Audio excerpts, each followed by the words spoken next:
I care so much about what I produce. I care where I buy the chicken, using great fish, not using, tilapia. That's very, very huge thing for me.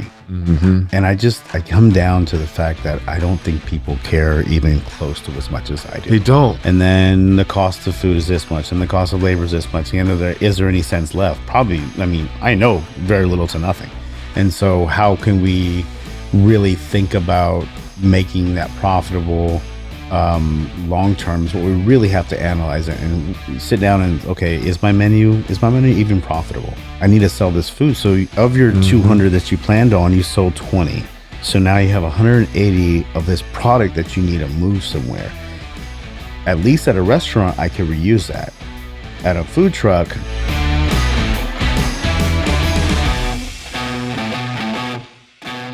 all right, here we are. We're live. let's do it. The Hot Box Podcast. My man Ceasar in the building.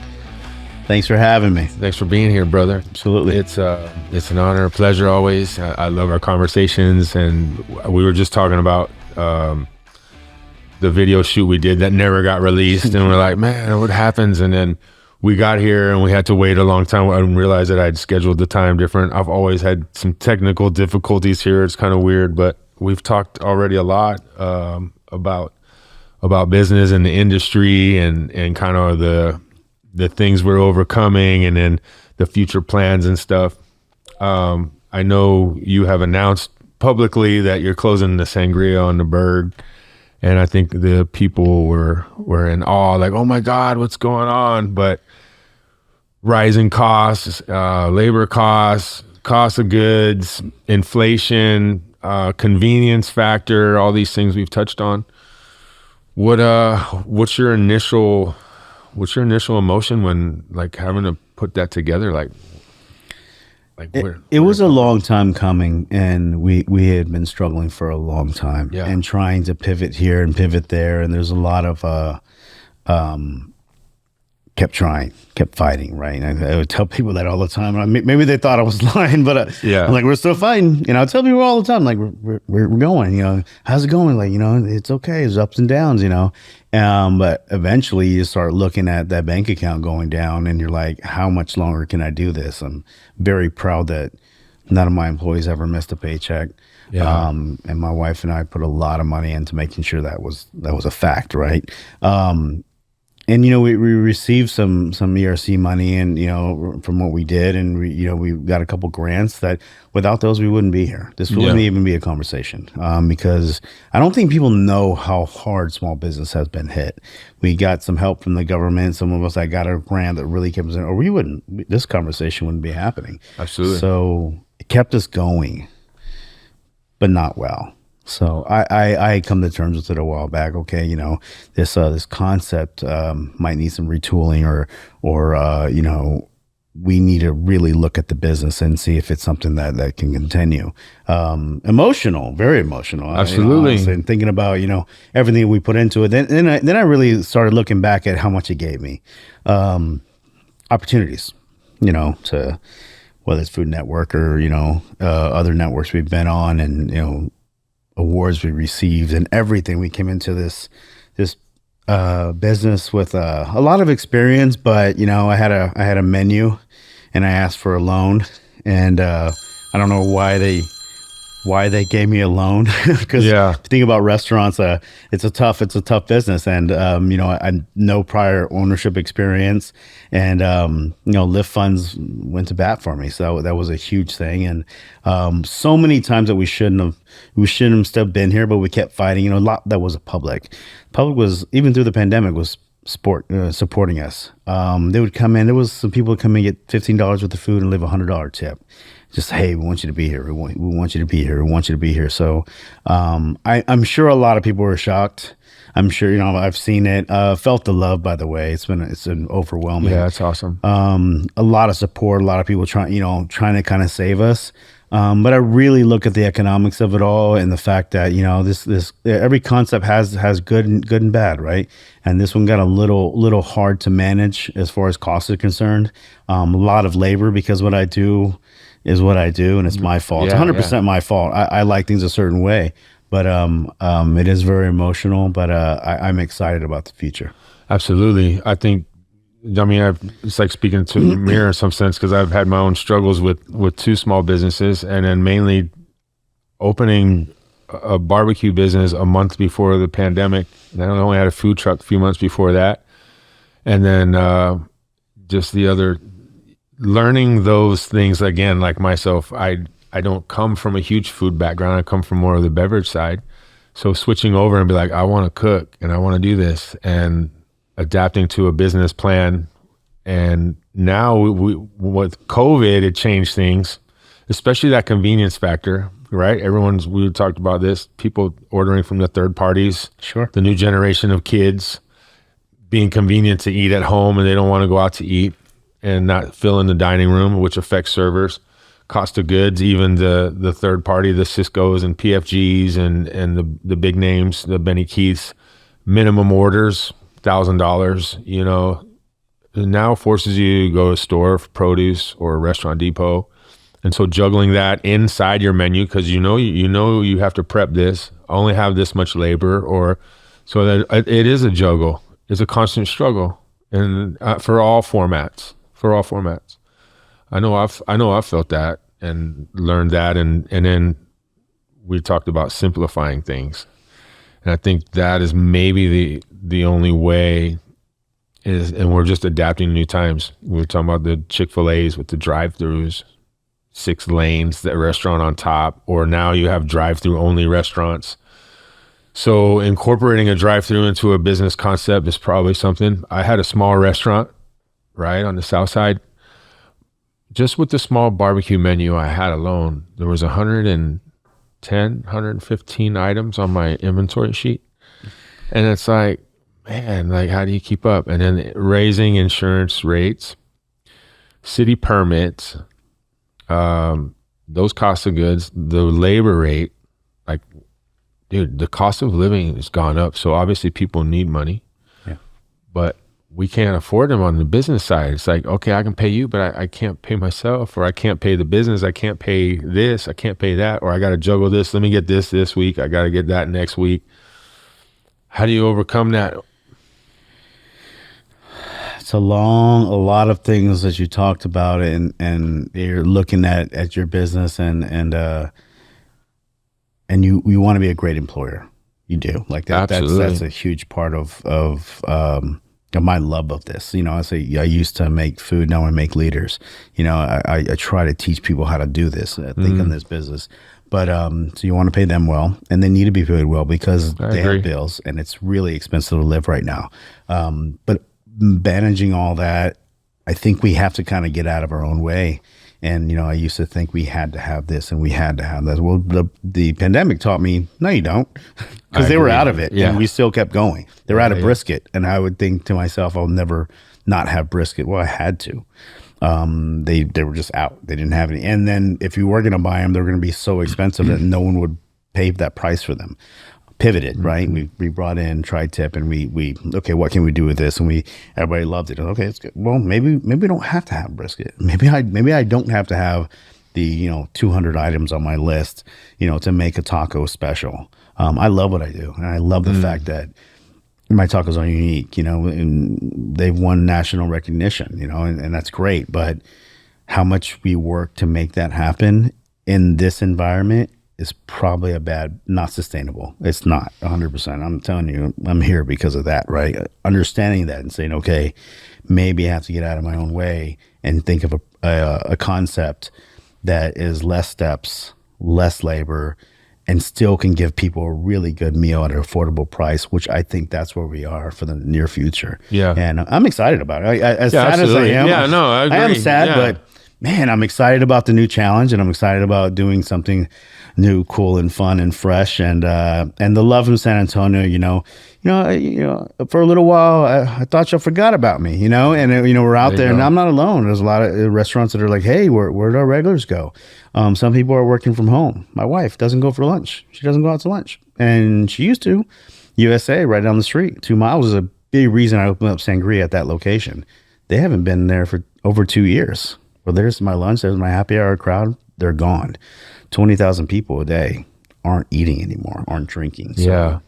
the financial implications of that alone, that one business alone, has really been detrimental to our business. You know what we didn't touch on, and now operating a food truck. I started with one, and then I thought the answer was small restaurant, and or maybe both. And I still don't know where my future leads, but maybe also now everyone wants to own a food truck. It's kind of like everyone wanting to own a small business. I'm like, dude, even owning a small business, food is about volume, right? At the end of the day. So a food truck might be a good idea, but there's still a lot of associated costs. There's still labor, and in a decent place, there's still rent. And rent should be 10%. And I think, rents are increasing. And so when you start getting into that percentage, you start pushing on others. Do you think food trucks interfere with mom and pop restaurants a little bit? I think they do a bit. I've always considered one. I have for a long time. I've been offered some, and a lot of people, do one here. I think it's hard to run a food truck just being the truck. As having a restaurant, having that commissary that does it is a lot better. But I think they might be. I think there's a lot of factors. I don't think it's one thing. It's not. You look at people's living being higher. You see the want and or need of convenience. I was telling you earlier, like, it used to be food, price, speed, and convenience. I think it's backwards now. It's convenience, price, speed, food. Like, convenience is beating food. If it's fast and cheap, it doesn't have to be that good. Yeah. Where I want everything to be very good. I want everything to be perfect. I want everything to be the way I intended them. Well, that's an expensive game. And I have to be careful about how I'm playing that game going forward if I want to continue in this industry altogether. I agree, man. That's a tough one, because it's like, unless you can put a drive-through in, fucking 2 lanes. Yeah. Get 2 lanes working. Yeah, there's the drive-through concept, and we're talking about cooking is healthier. I mean, minus the fryer, maybe, Yeah. But and I've had to incorporate that just doing barbecue. I don't have a fryer, and it does get a little tough when you're like, all right, these are my constraints, and this is what I'm going to do. But the health factor alone, and we had said Chick-fil-A as a name brand, like, people think that they're eating healthy, but it's not healthy food. It's all processed food. It's all ordered. It's not cooked. Nothing fresh. So it blows my mind that this generation, or maybe even not just, I can't say this next generation, but where we're at, and kind of where the restaurant game is heading, because it's unknown territory. It's like the Jetsons, putting something in a microwave, bing, there it is, beautiful meal. But there's a lot of labor and love and passion that goes into serving quality food consistently. I've always thought, and I've talked about other people with this, like, I care so much about what I produce. I care where I buy the chicken, using great fish, not using, tilapia. That's very, very huge thing for me. Mm-hmm. And I come down to the fact that I don't think people care even close to as much as I do. They don't. I care way more than the person actually consuming it. And it's kind of scary, but to maybe, I said, get out of my own way, right? Yeah. Maybe I have to get over that and say, hey, man, people want value over I don't quality. know. I don't know. I think it's a battle within, because you want to give good, you want to give quality, and at this point, it's a little bit about education and health, right? Because of where our society is in a health state. I had to work on myself for months. So the real test, most people don't know, is last year I got healthy, lost 40 pounds, got in shape, and then doc says, man, every blood work, you're declining, and your cholesterol is going through the roof, and you're borderline diabetic. And I'm like, what the hell is going on, man? I feel great. I don't think there's anything wrong. And I had to revisit my whole diet, my whole health. And fortunately, my blood results came back real recently, and everything was in line, and my cholesterol dropped dramatically. Still a little high, but not where it was. And I'm like, all of this is contributing to, it could have easily declined worse. And it was all about what I decided to eat. And I'm like, all right, well, how do you analyze that? I guess for most people, that's not a priority. It's kind of like maintenance. It's like your car breaks down, you fix it. But you don't fix it until that red light comes on. Right. And that, I think, is part of the problem for the food industry. The guys who are delivering our food, they have percentages and profitability as a corporation, and that's all they seem to really care about. I'm not saying that that's wrong. That's just how the company survives, and that's how all the employees get paid and blah, blah, blah, like everyone else. Like, they care, but at the same point, like, everything gets thrown out the window the moment you get all this processed food with all this chemicals and things in it that just aren't good for us. So I don't know. I think for guys like us, or that care, or putting that pride and are hands-on, putting in the work, we do have a sense of ownership to, I think, continue to educate and for people to make better decisions for themselves. I'm not knocking on a Chick-fil-A or a McDonald's who, like you said, sell consistency. That's what they sell. They sell a bad product consistently. And I just mean bad in health, not necessarily taste. We grew up on McDonald's, and it brings back nostalgic moments and memories. And having a Big Mac was awesome. But even that whole hamburger is gone. It's changed. So I don't know. I love having these conversations with you because we go on and on about things. What else did we touch on outside? Just talking a little bit about, we talked about convenience and that being a more contributing factor than it used to be. And I think that's I said it's a bunch of things, but that's one that, we are looking for convenience. I mean, people that won't get out of their car, and if you don't run it out to them, they probably won't come to you anymore. So, all those things that we have to, as restaurateurs, understand what does the public want? How many times have people told you, or they've told me, "Oh, just get on Grubhub, eat Uber Eats," like I'll be able to order. I'm like, dude, unless I negotiate a great cost with them, because it is negotiable, but they're charging 30%. They're taking the profit out of the food just for you to be recognizable to get the food out of your restaurant. And now you're getting a product you don't know how cold it is or how bad it is when it travels, when you're serving it hot. So there's a lot of things that people, I don't think they realize too. The biggest one is credit card processing as well on that. How many POS systems are out there now? So many. Every day they call. Every day you're getting a phone call or email about, hey man, you want to switch your POS? And the banks are the ones making all the bloody money. So it's tough. I mean, another one. That's just a little factor that people don't think about. No. And it's like, okay, out of that $1 you paid me, I'm already, before even we talk about it, I'm losing 3 cents. Yeah. And then the cost of food is this much, and the cost of labor is this much. Is there any cents left? Probably. I mean, I know very little to nothing. And so how can we really think about making that profitable long term? Is what we really have to analyze it and sit down and, okay, is my menu even profitable?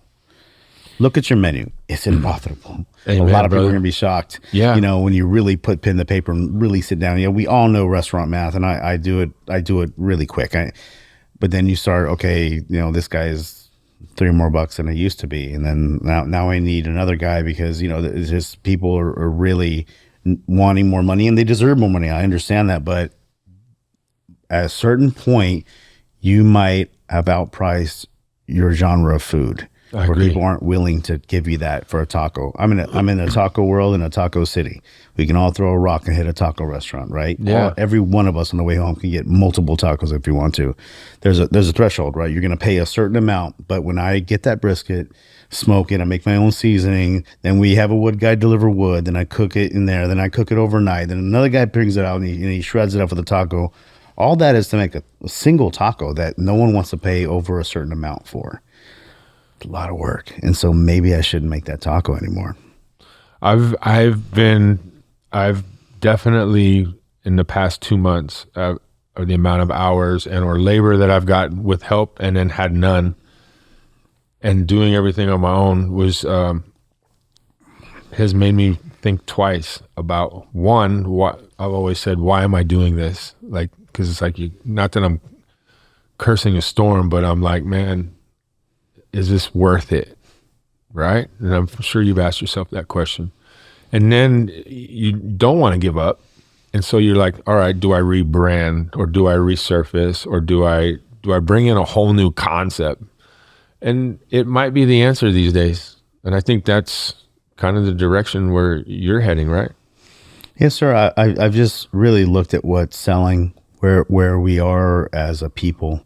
Unfortunately, a lot of this isn't even your or my fault. No. It's the fact that going to HEB is incredibly expensive. Filling your car with gas, incredibly expensive. Buying your kids Christmas gifts, incredibly expensive.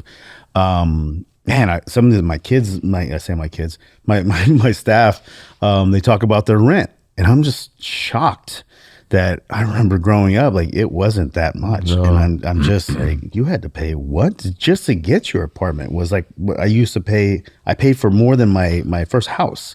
Yeah. Just to get an apartment, a little box with, a couple rooms, nothing fancy, just an apartment. So shockingly expensive right now. And so I've been watching that, and I was just, okay, and talk to people smarter than me, and they're saying, hey, it's going to be like this for a while. We're going to be, no matter who's president or no matter we're going to be in a little bit of a hole for a while. And money, it's going to be a little painful and a little stressful financially. So I really looked at that and looked at our industry as well, the rising cost, the rising, and for as labor is concerned. You want good people and you need good people, but man, good people are expensive. And how can you make a concept that is good on price, where I can get some labor that's at a decent rate and do something that everybody loves fast? The convenience thing I'm still working on, but at the right price for a really good product. Yeah. And focus on like two things. And that's hard for me. Like everybody looks at me like, man, you're not gonna be able to do this, man, because they know me. I'm crazy. I come up with a menu on the way over here. It's like that's how I am. I'm just like I make specials. I create things. I have to stop myself from doing that. Really focus on mastering these two products. And I think the ones that really think that way will be here. And if we don't, we probably won't be here. And it's a hard pill to swallow when you like doing what I like to do. So, but I also like the challenge of it. It's a challenge, and I'm excited about it. But I just want to master what I'm doing, and that's not make so many things. Yeah, I love it. And I mean, for me, it was part of it was rebranding, like realizing, like, all right, man. When I asked myself why I cook, right? Like most people, why do you cook barbecue? Well, barbecue brings people together. It's like a common response. And I was like, no, I know food and all cuisines brings people together, but I believe everyone deserves a great meal. It's kind of the same. Like, it's why you put all that attention into your menu and how it's presented and how I serve, and why people praise the food, because it shows in the end. And I feel the same or at least a pride in what I'm serving. And I'm still growing. I'm still growing as a new guy on the block. It's only been a few years and so much has happened. So rebranding the business, and hence why we're sitting here with this podcast. I'm like, man, adapt to the times, utilize the tools and resources. How am I going to make money with this? I don't know yet, but I'm sure things will unfold. I bottled my rub, started doing that. And so maybe those retail products will expand a bit. And even then, that's a cutthroat business. There's so many rubs and sauces and salsas. Like, it's a branding thing. Your barbecue sauce was awesome, by the way. Oh, thank you, brother. It's really good. I enjoyed that till it was done. Awesome, bro. I appreciate so thank you for that. Absolutely. And so, moving forward, it's tough in the industry, and part of this is to get out into restaurants and hear people's stories, and to hear not just the struggle, but also the triumphs, because people overcome. And not that corporate America is horrible, but, there's a lot of people who, man, I don't want to work for the man, and I get it. But those powerhouses have the money and the capital, the working capital to get things done that guys like us can't. And I wish banks would do more for small businesses instead of just take our money. And it's not just us, it is everyone. It's everyone. This credit card thing is like the oldest, biggest scam. It's kind of like oil. And I hate to sound that way, because those people who started those things are holding on to it. But gas and oil should be regulated to a certain degree, right? So that way we don't have these huge fluctuations and causing problems in the economy. I'm not an economist. I don't know how a lot of those things work. But noticing just the processing fees alone in what we pay, like there should be, or even for restaurant restaurant people, even at HEB, like why couldn't we have some kind of, cost discount? Because they're continuously growing. Why not help and give back in some way that way? I know they do a lot for the community and the people. I'm not discrediting HEB, but owning a food truck, better yet, starting a food truck is difficult. And now, if you notice, everyone wanted to do food trucks, right? Yeah. And they see the dream. Oh, I could do that. Yet they don't know what's involved, and it's an expensive learning lesson. And now you see a plethora of used food trucks like they're used cars, because it's not that easy. You need volume. It's a lot of work. And then there's a lot of costs that you need to learn to manage. So for barbecue, for me is, do I go sign the lease for a commissary so I have a place to cook?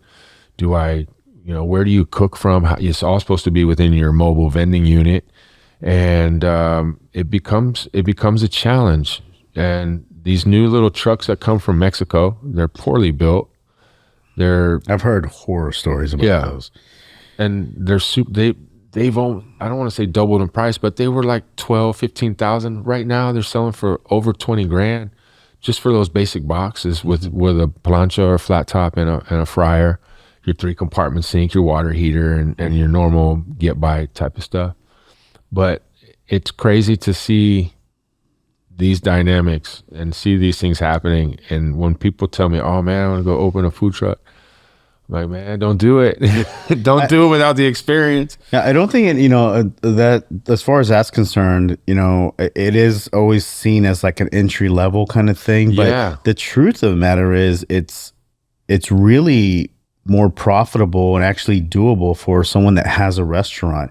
So they can come pick up the product that they've done there, take it out, and if they don't use it, they get back to the restaurant and we can still use it. Obviously, everything held cold and done the right way. Where if you're a food truck and you're not going to be open the next day, or it storms or it's cold or it's hot or whatever, all these elements, right, that you have to deal with. What are you going to do with that food?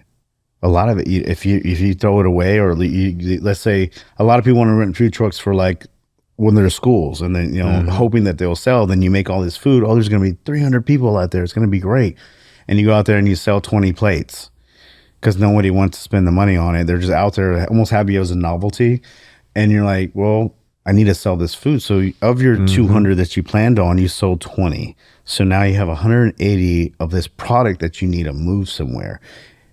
At least at a restaurant, I can reuse that.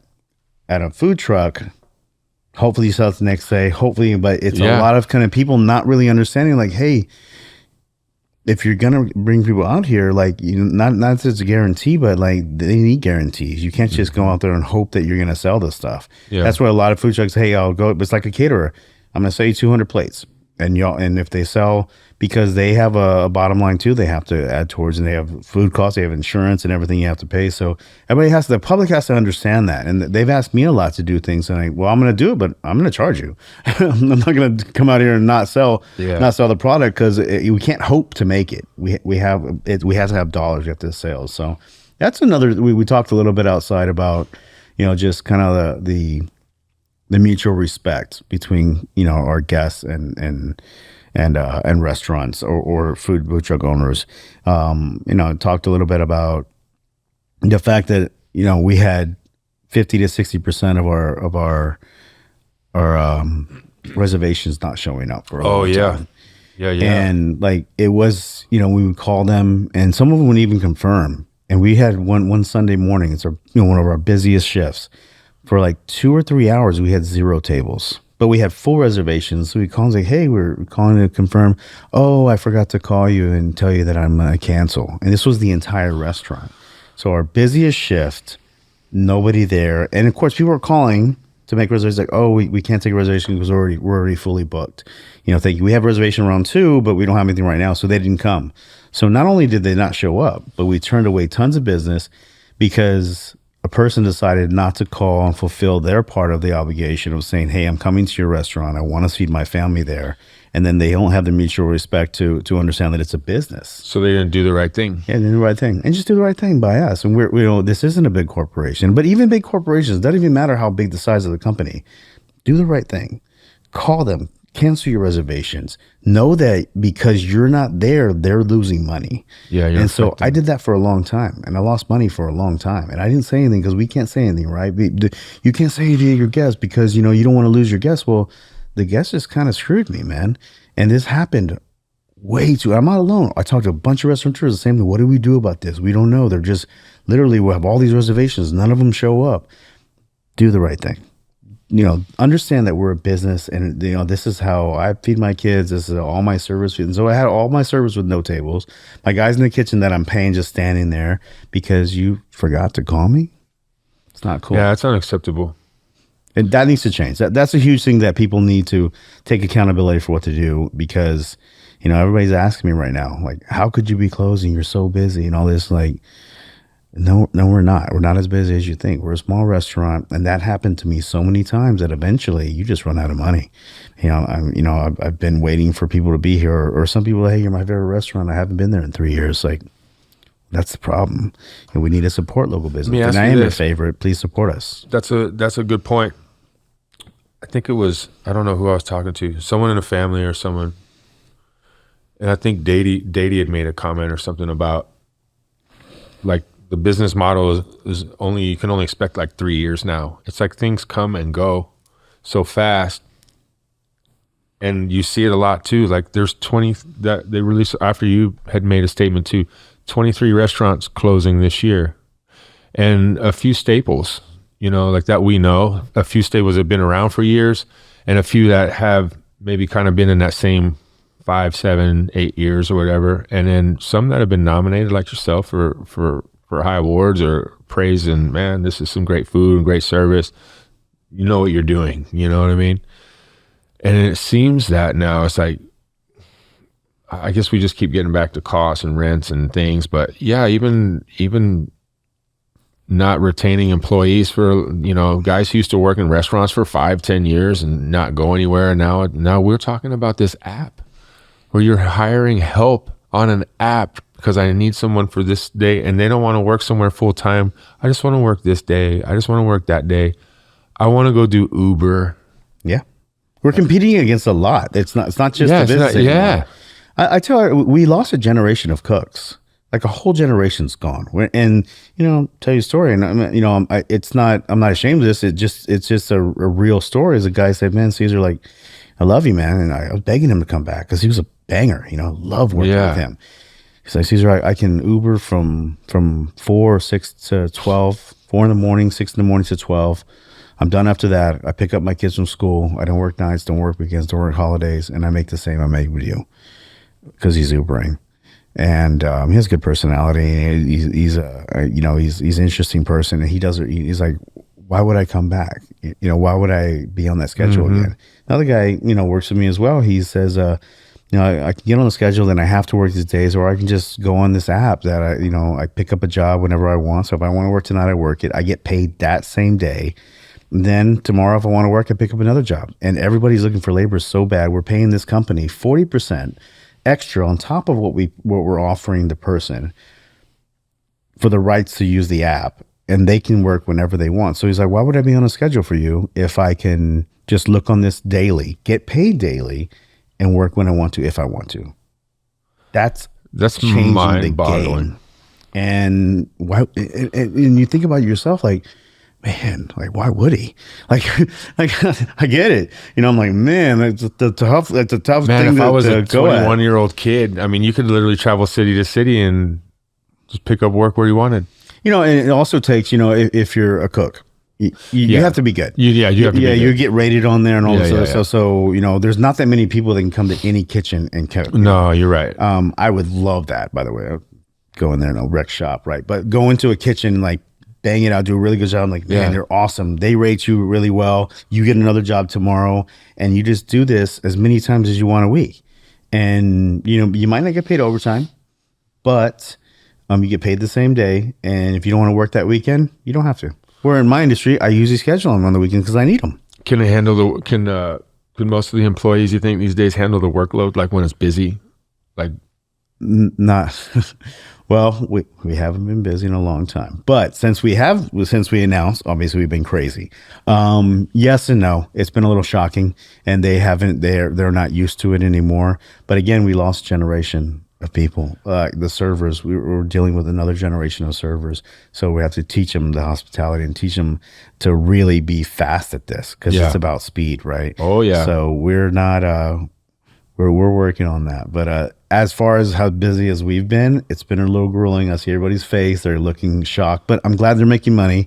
And I'm glad San Antonio's come through. And I'm glad that they're going to make some money, get to the holidays. And, we'll be closed for a little while. So it can get them through that hump. And then and we'll get right back to it. You're going to bring the same people back?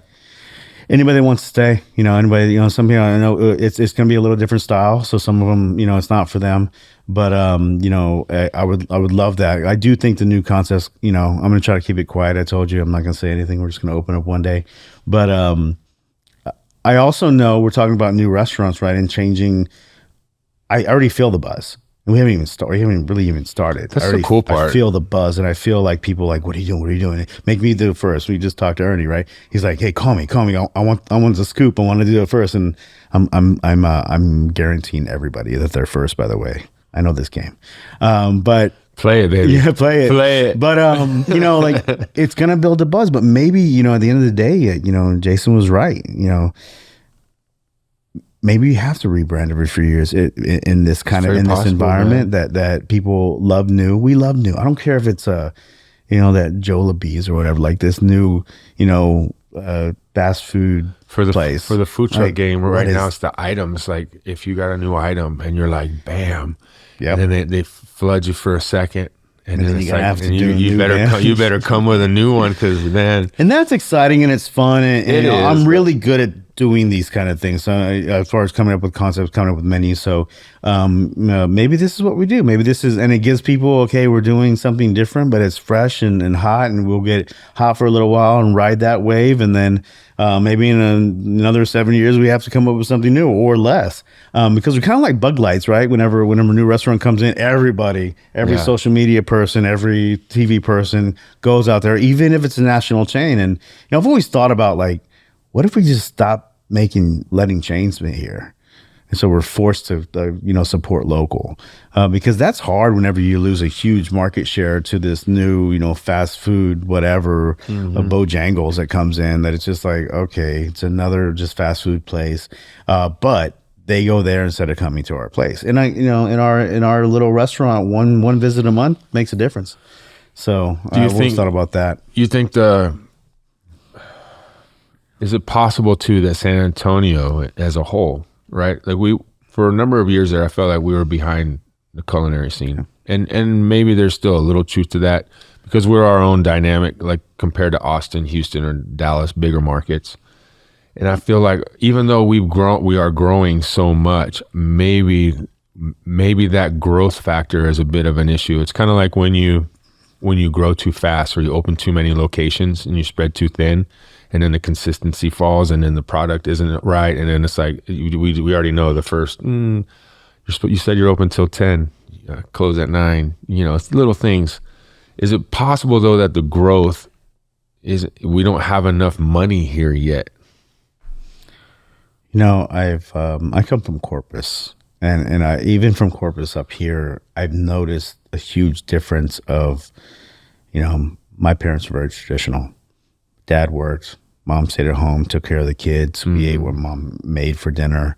My mom had a little job, stuff like that, but it was a single income family that didn't really have that much to go out. So I feel like San Antonio is a little bit different, but they're definitely higher paying cities. So, but our housing market was very affordable for a long time. So all those little things that we kind of like boomed up, because it's a very affordable place to eat. All Californians are coming here, and we heard all these things, right? Well, it put us on the national radar for, okay, there's growth. Let's open one of our franchises there. Let's go. So I think there's too many options. There are.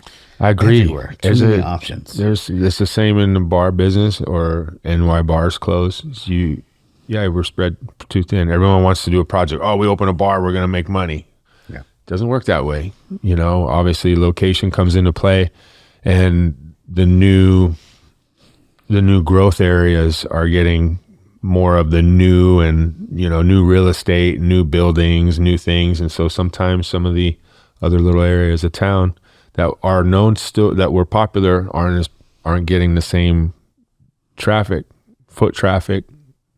It's tough, man. And the social media seems to still be the killer way to gain business. It's interesting that, I got really good at that because honestly, I will be honest with you, I didn't know anything about Facebook, Instagram, any of that when I started. Yeah. But I also didn't have a marketing budget. So I'm like, I better get good at this. And then now it's, as far as like, we have almost 30,000 followers. It's impactful. And obviously looking at what happened, like people called me from everywhere. Like, hey, I just want to call support and tell you that you're making waves, and we hope people hear the message, which is support local. So it's crazy what, one little post does on a social media platform that's really hurt, even though sometimes you don't think it's getting challenging to get your stuff out. But people read it and people follow it, and people, you look at the influencers that go out and do their thing, and people go. And it's awesome to use that into your advantage, but you constantly have to almost recreate yourself. I find that exhausting. That's it right there. My boy Ricky, he always tells me, James, remember the social media, it's like working out. He's like, you go to the gym, like you need to post every day. You need to post every day. Like, I know, brother, I know, like I'm just spread a little thin. He's like, man, it takes 5 minutes, just do it. And he's right. I know he's right. And so I started doing more of it.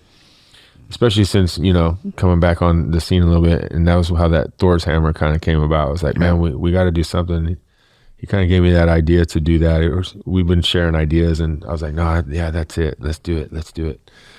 So I love the collaborations and people trying to look out. And I'm like, but I know the social media is where it's at. Hence, even this podcast, I would love for it to gain some traction online, and mainly for the authenticity of just kind of the natural side of things. A lot of times we get into conversations and it's just kind of, you see some, and it's not discrediting what they're doing. It's just, I would like the impact to be more natural and just honest, like the honesty of shit. Like we don't get that enough, we get the facade, or we get the half the truth, or we get, I don't want to share that publicly.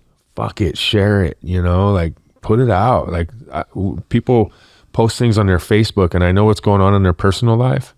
And I'm not saying that everyone has to be fully open online. I'm just saying I'm willing to share the shit I'm going through, the shit I've been through, the shit I want to do, and the shit I'm working on, and just kind of keep going in that direction. And I'm hoping to gain that back when people open up to talk about the things that they're really, I don't want to say struggling through, but there's always a struggle with something.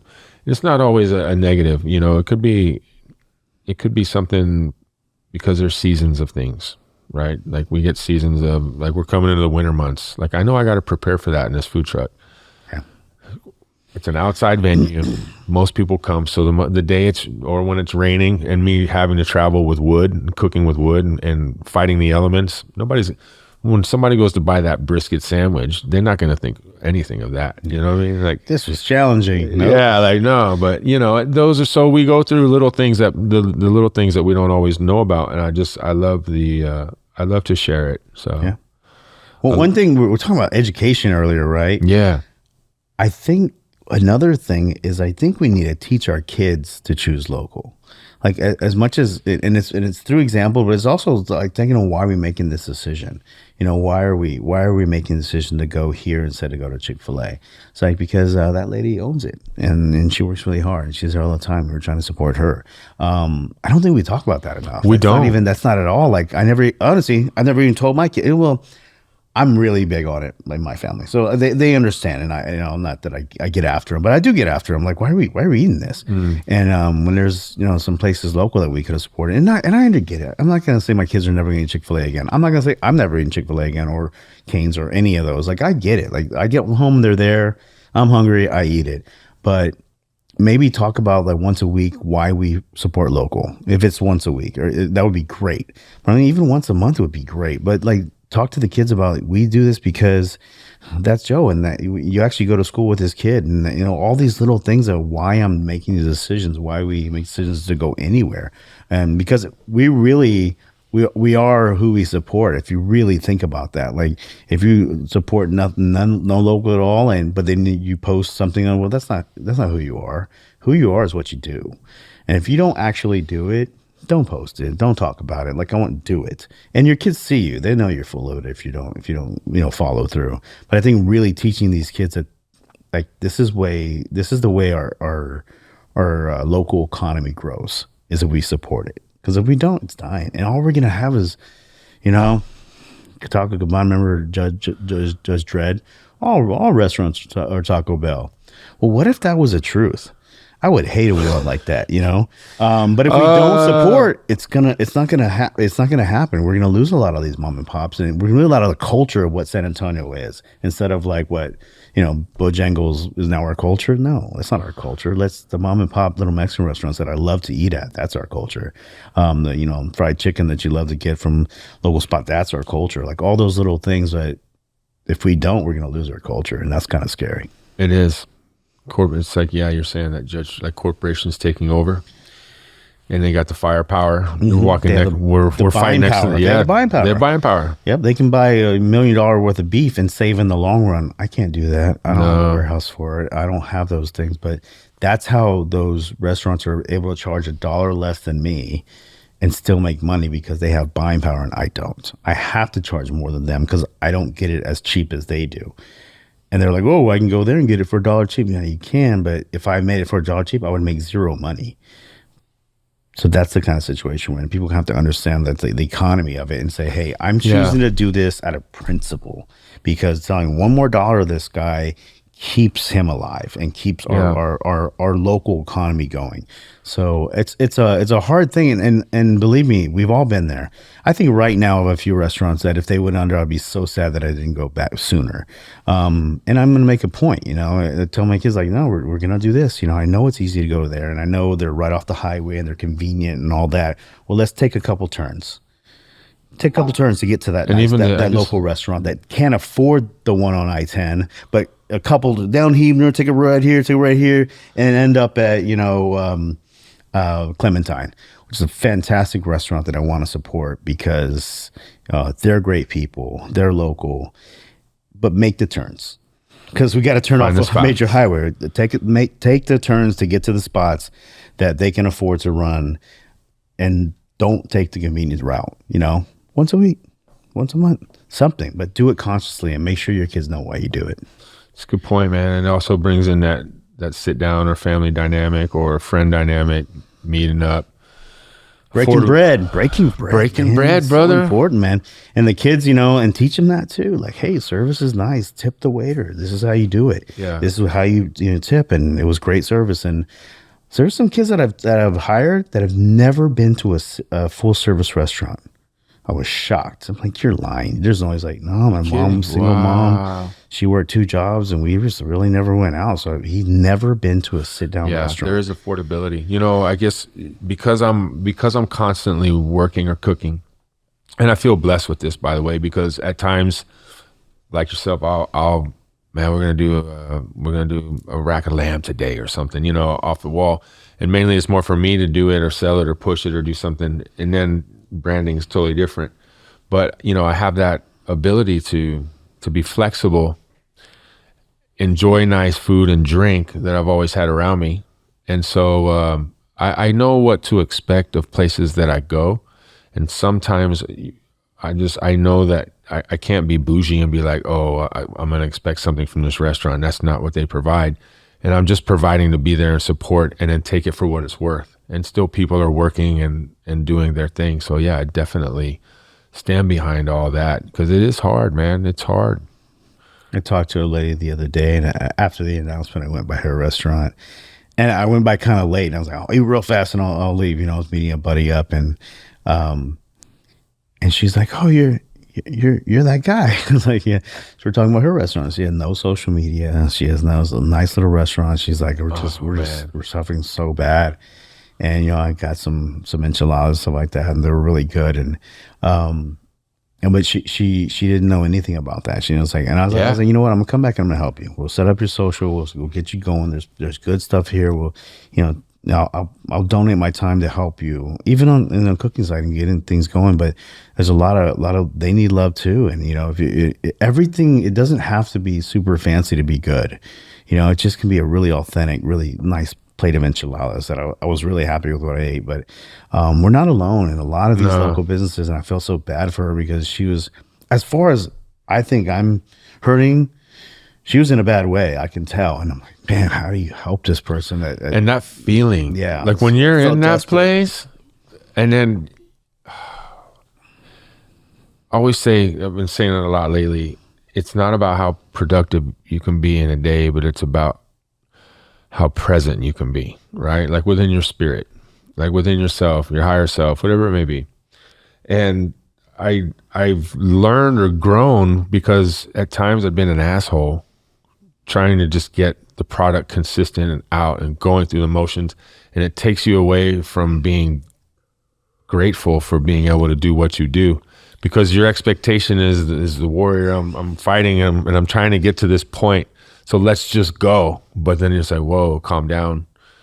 I don't know exactly where I'm going with that point, but to be in despair, or when you're in a level of like, man, financially, I'm kind of screwed here. I don't see a light out. It is the worst feeling to be at home or with your loved ones and having that on your stress, on your plate, and you can't be comfortable or be present because you're so worried about what's happening next. And then you don't know what happens and you don't know what you're going to do. And those are the people I really feel for, because I've been there. I've been without things. I've had nothing at multiple times in my life. And to scrape myself up and to move on and fight forward, it builds character. But I don't wish that upon anyone. And I know people go through a lot of hardship. So I definitely go out of my way to talk to anyone and be humble with anyone on any level, homeless, low paying job, middle class, and even some of the elites, and you see different types of people. Maybe it brings a good question for me. How do you balance your work life, your family life, and yourself, your spiritual side of yourself? I'm very blessed to have a family that understands this industry. I've been in it since I met my wife, so she gets it, and there was no other option. So, but the kids and understanding that sometimes I go away to cook at ranches and I'm gone for the weekend, or I'm gone for so many days, or just for Sangria, I was there day and night, 3 years straight, every day. It was just like I was obsessed with getting this thing perfect. And I've since I backed up a little bit and said, okay.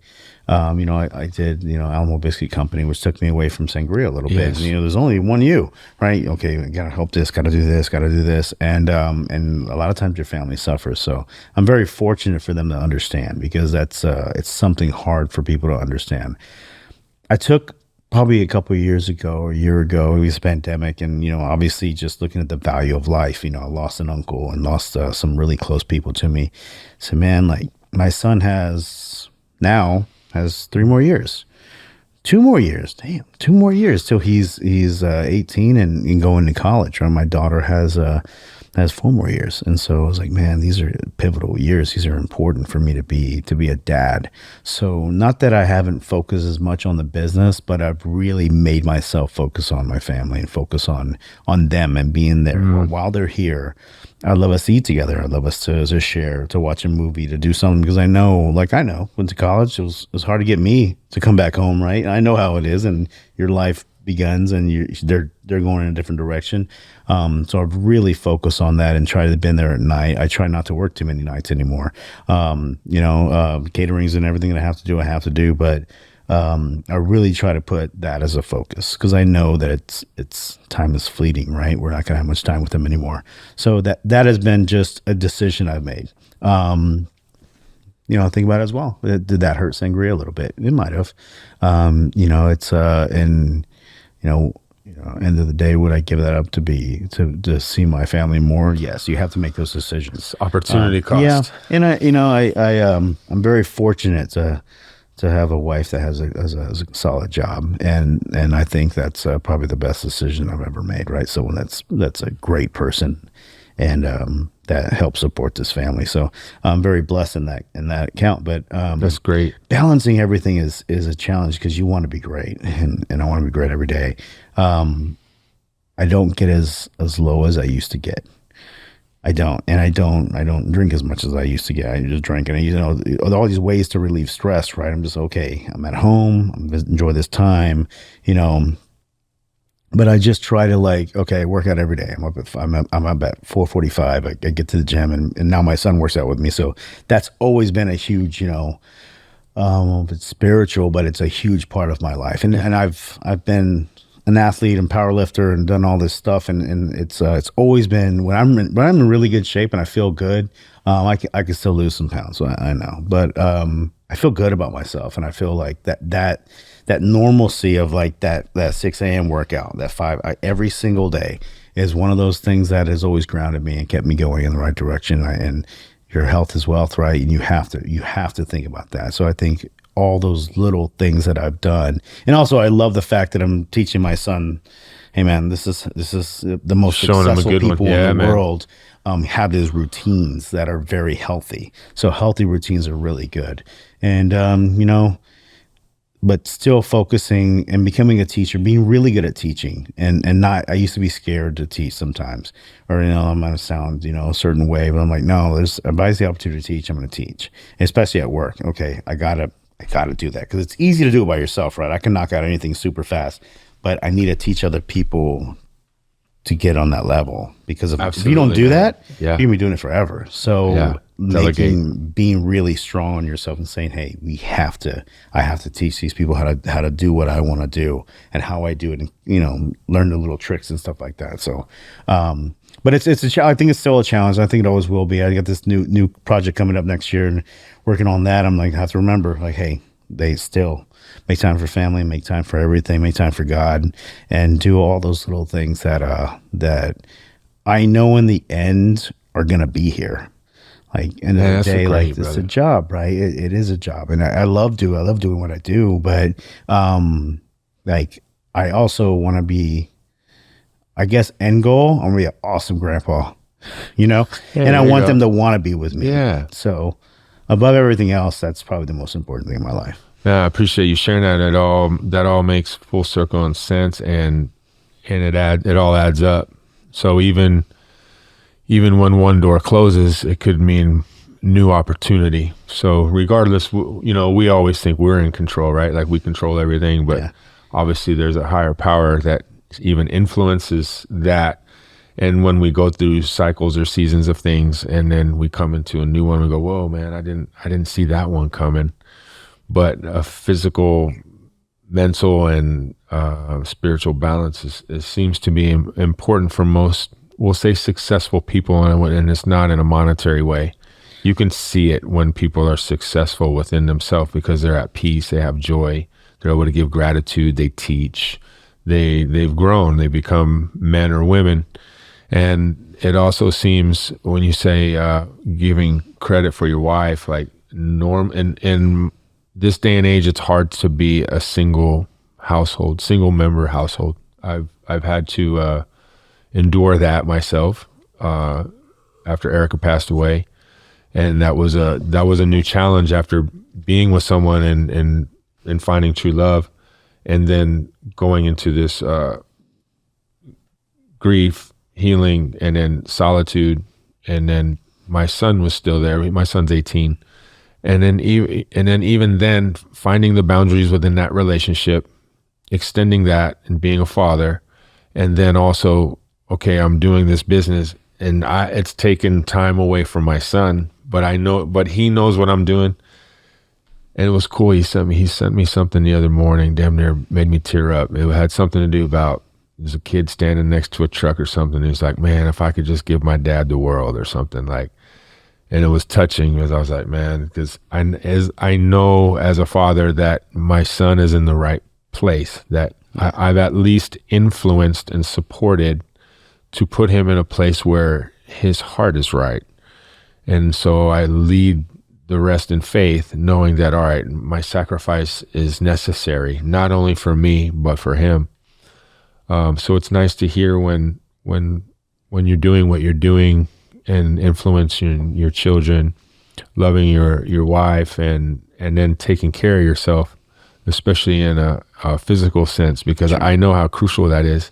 Just the breathing alone and working out and getting the heart rate going, man, does a lot for us. I think it empowers us to do the long hours or the type of work that we do at times. So it's awesome to share with you, brother. Well, it's a huge part. I want to also say something about my daughter. Is, you know, they kind of give you purpose, right? And I told my son, man, it's like, man, you're hard on me, man. It's like, 'cause I gotta make a man out of you. Yeah.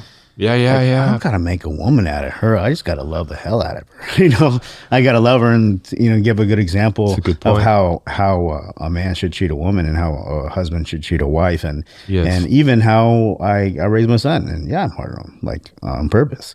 Like, it's a tough world out there, bro. Like, it's gonna be hard, and I'm gonna, you know, I gotta toughen you up, because when I'm not there, once you've already gone through a couple things, you know, I mean, because, you know, with guys, people don't realize a lot of times, you know, we don't get a lot of sympathy, man. Like, it's rough, and take it the way it is. We're girls, everybody's trying to make them have a good life, like buffers, right? Well, guys don't get that. It's like, boom. No, yeah. and I want them to get ready for that. So my daughter has to soften me up and kept me grounded. And even when I'm hard on my son, she'll look at me like, all right, I'll chill out. But, you know, she's taught me a lot. And also just the understand that you don't always have to be a badass. You don't always have to be you know, even talk a certain way or whatever. She's like, do you have to use that language? Like, you're right, baby. I'm sorry.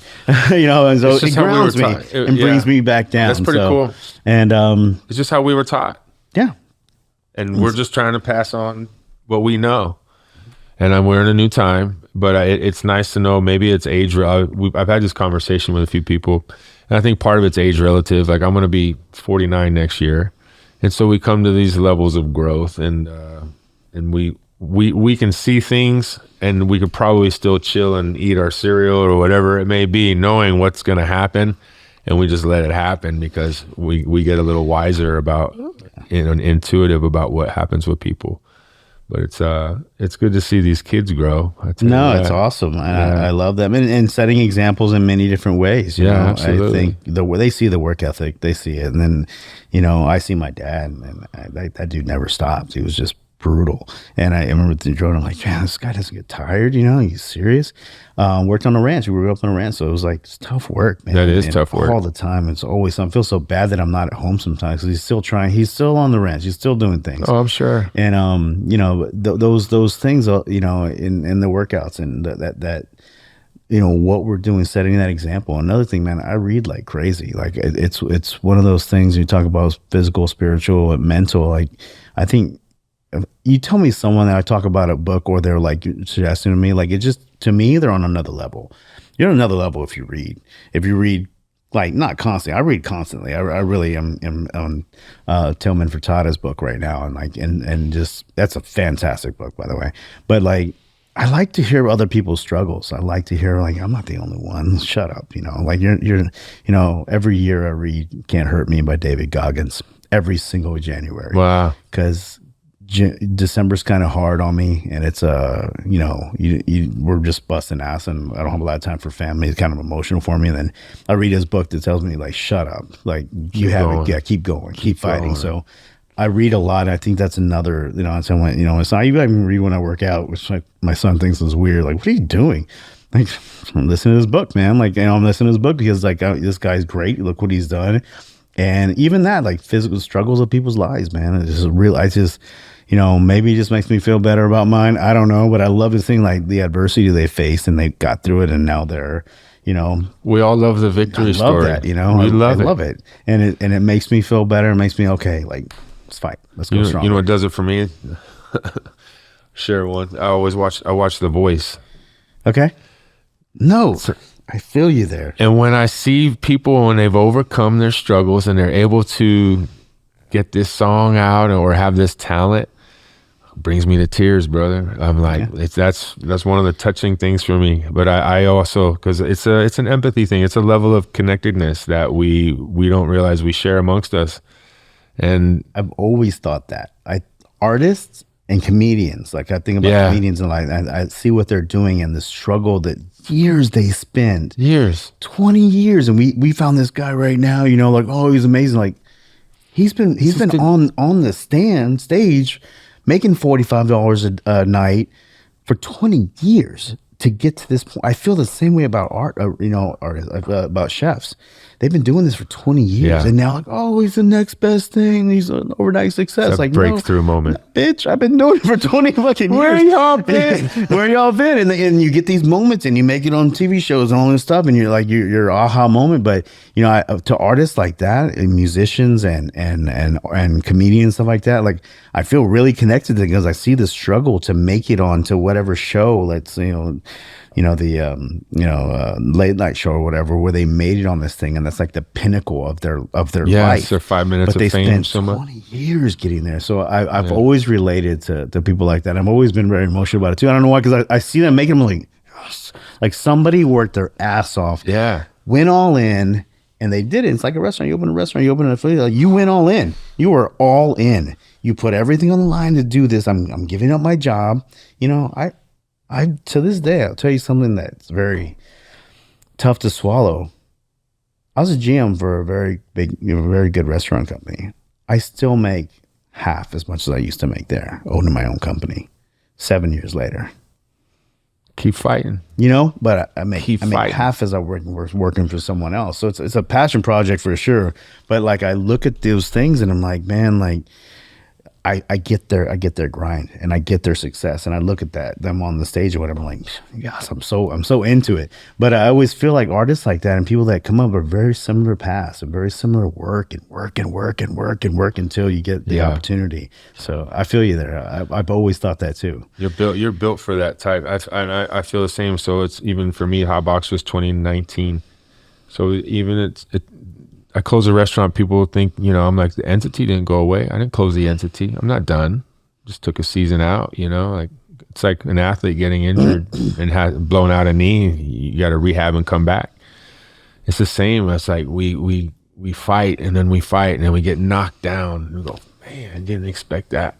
And you just keep fighting. And then we get smarter and we get wiser. And then once we keep fighting, there's a breakthrough. There's a hump. I call it the hump. Got to get over the hump. Because right now I'm at that point. Like, if I could just get over the hump. I remember so many times, you know, you talk about being at home and not knowing how you're going to make payroll and not knowing how you're going to pay these bills. It's the worst feeling, bro. And I stayed up late at night. I would wake up at night panicking. It's the worst feeling. And I've done that. That's terrible to live with. And then the weird blessing comes. Something happens. Yeah. Get a catering or get something like this. And people out there, like it's like that. I'm not exaggerating.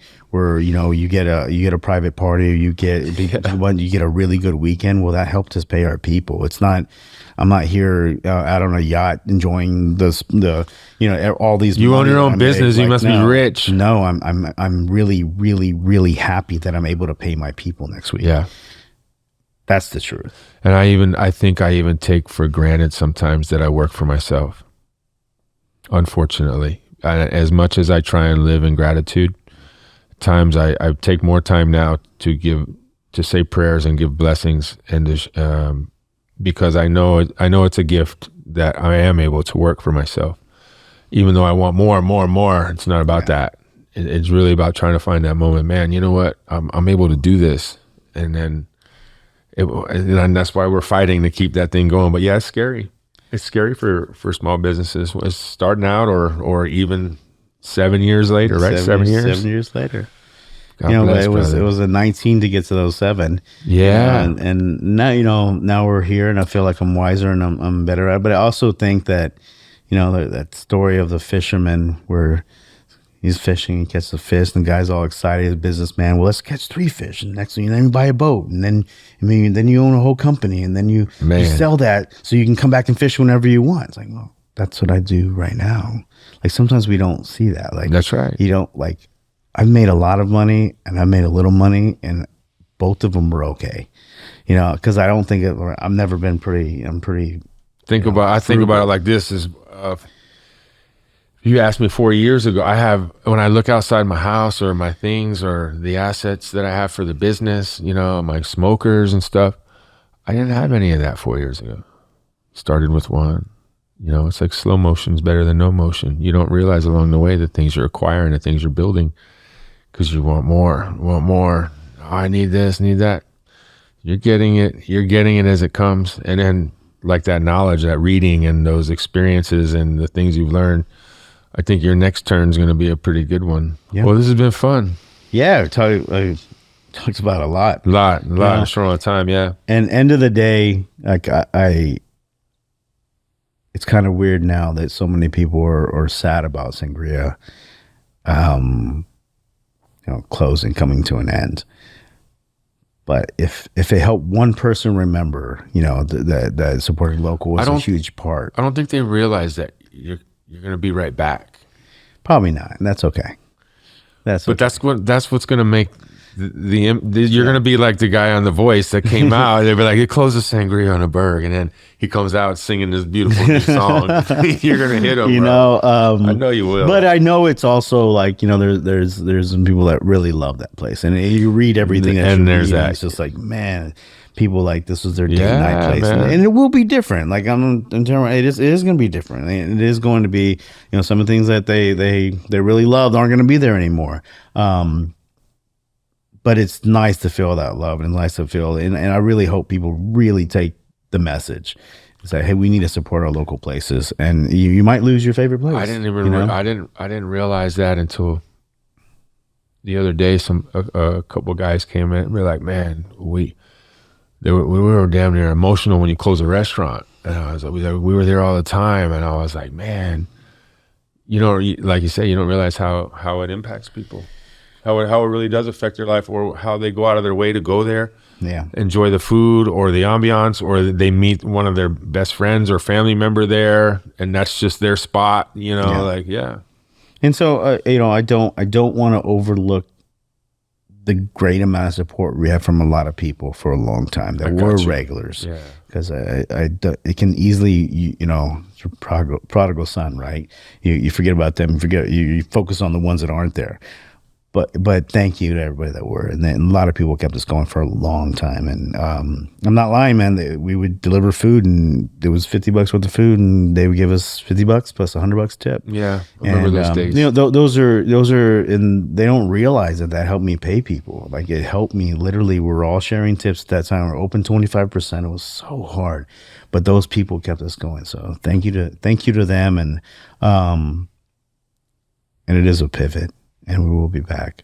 And it's not, it was, obviously it was calculated, and I want to make sure that my staff had a good end last month. And that was the main thing. I also want to make sure everybody was able to use their gift cards.